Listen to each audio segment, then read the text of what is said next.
Hi friends, ഇത് Reena V George from RVG Insights. Mutual funds എന്താണ് mutual funds?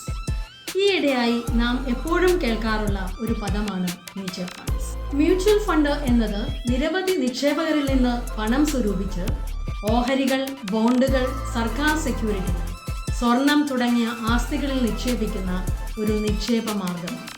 Fund മാനേജർമാർ എന്നറിയപ്പെടുന്ന സാമ്പത്തിക വിദഗ്ധരാണ് ഫണ്ടുകൾ കൈകാര്യം ചെയ്യുന്നത്.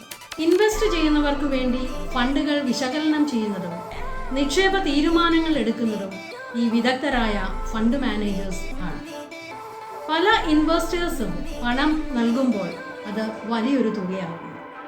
ഫണ്ട് മാനേജർമാർ വിവിധ ഓഹരികൾ, ബോണ്ടുകൾ എന്നിവ പഠിച്ച് കൂടുതൽ ലാഭസാധ്യതയുള്ളതിൽ പണം നിക്ഷേപിക്കുന്നു. ഫണ്ട് മാനേജേഴ്സിന് ഇൻവെസ്റ്റേഴ്സ് ഫീസ് നൽകേണ്ടതുണ്ട്. ഇത് എക്സ്പെൻസ് റേഷ്യോ എന്നറിയപ്പെടുന്നു. മറ്റൊരു കാര്യം, മെച്യൂരിറ്റി ആകുന്നതിന് മുൻപേ വിഡ്രോ ചെയ്താൽ എക്സിറ്റ് ലോഡ് വരാനും സാധ്യതയുണ്ട്. മ്യൂച്വൽ ഫണ്ടുകൾ പല ടൈപ്പുണ്ട്. ഒന്ന്, ഈക്വിറ്റി ഫണ്ട്സ്. ഇവ മെയിനായി വിവിധ കമ്പനികളുടെ ഷെയറുകളിലാണ് നിക്ഷേപം നടത്തുന്നത്. ഇവിടെ ലാഭം ഹൈ ആണെങ്കിലും റിസ്ക്കും ഹൈ, അതായത് ഹൈ റിസ്ക് ഹൈ റിട്ടേൺസ്. രണ്ട്, ഡെപ്റ്റ് ഫണ്ട്സ്. ഇവിടെ പണം നിക്ഷേപിക്കുന്നത് ബോണ്ടുകളിലും ഫിക്സ്ഡ് ഇൻകം സെക്യൂരിറ്റീസിലുമാണ്. ഇത് lower risk and steady returns ആണെന്ന് പറയാം. മൂന്ന്, ഹൈബ്രിഡ് ഫണ്ട്സ്. ഇത് ഈക്വിറ്റിയും ഡെപ്റ്റ് ഫണ്ടും മിക്സ് ചെയ്തുള്ളതാണ്. നാല്, മണി മാർക്കറ്റ് ഫണ്ട്സ്. ഇത് ഷോർട്ട് ടേം ഡെപ്റ്റ് സെക്യൂരിറ്റീസിലെ ഇൻവെസ്റ്റ്മെന്റ്സ് ആണ്. ഇത് വളരെ സേഫ് ആണ്, പക്ഷേ ലോ റിട്ടേൺ ആണ്, ലിക്വിഡിറ്റി കൂടുതലായിരിക്കും.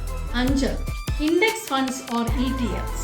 ഇത് സ്റ്റോക്ക് മാർക്കറ്റ് ഇൻഡെക്സ്, അതായത് നിഫ്റ്റി, S&P 500 എന്നിവ പോലെയുള്ളവയുടെ ഇൻഡെക്സ് ട്രാക്ക് ചെയ്ത് വാങ്ങുന്നത്.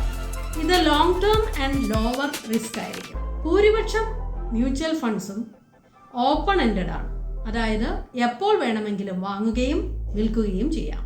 ചില മ്യൂച്വൽ ഫണ്ട്സ് ക്ലോസ് എൻഡഡ് ആണ്, അതായത് കാലാവധി പൂർത്തിയാകുമ്പോൾ മാത്രമേ വിൽക്കാൻ കഴിയൂ. അതുപോലെ പുതിയ ഫണ്ട് ഓഫർ സമയത്ത് മാത്രമേ നിക്ഷേപിക്കാനും കഴിയൂ.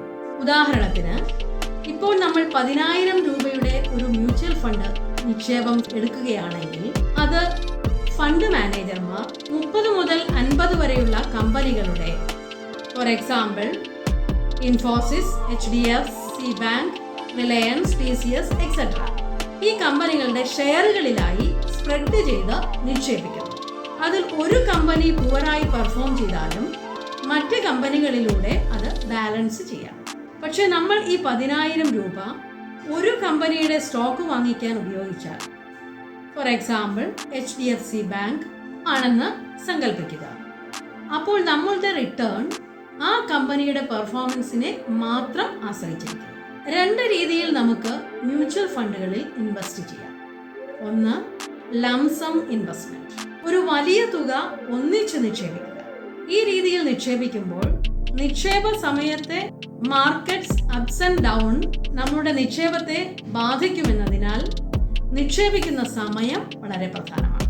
രണ്ടാമത്തെ രീതി SIP, അതായത് സിസ്റ്റമാറ്റിക് ഇൻവെസ്റ്റ്മെന്റ് പ്ലാൻ.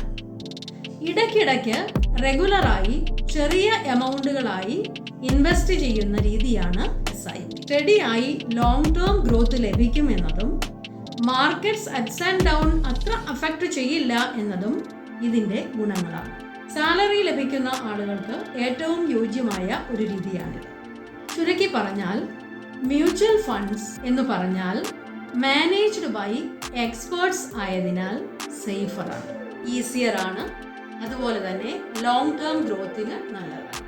ഡയറക്റ്റ് നമ്മൾ സ്റ്റോക്സ് വാങ്ങിയാൽ മോർ റിസ്കിയർ ആണ്. നമുക്ക് നല്ല അറിവ് വേണം, പഠിക്കാൻ സമയം വേണം. പക്ഷേ നന്നായി നമ്മൾ പഠിച്ചാൽ ഹയർ പ്രോഫിറ്റിന് സാധ്യതയുണ്ട്. എന്തായാലും ലോങ് ടേം ഇൻവെസ്റ്റിന് ഏറ്റവും സ്യൂട്ടബിൾ ആയിട്ടുള്ള ഒരു മെത്തേഡാണ് mutual funds. Thank you for watching. മറ്റൊരു വീഡിയോയുമായി വീണ്ടും കാണുന്നത് വരെ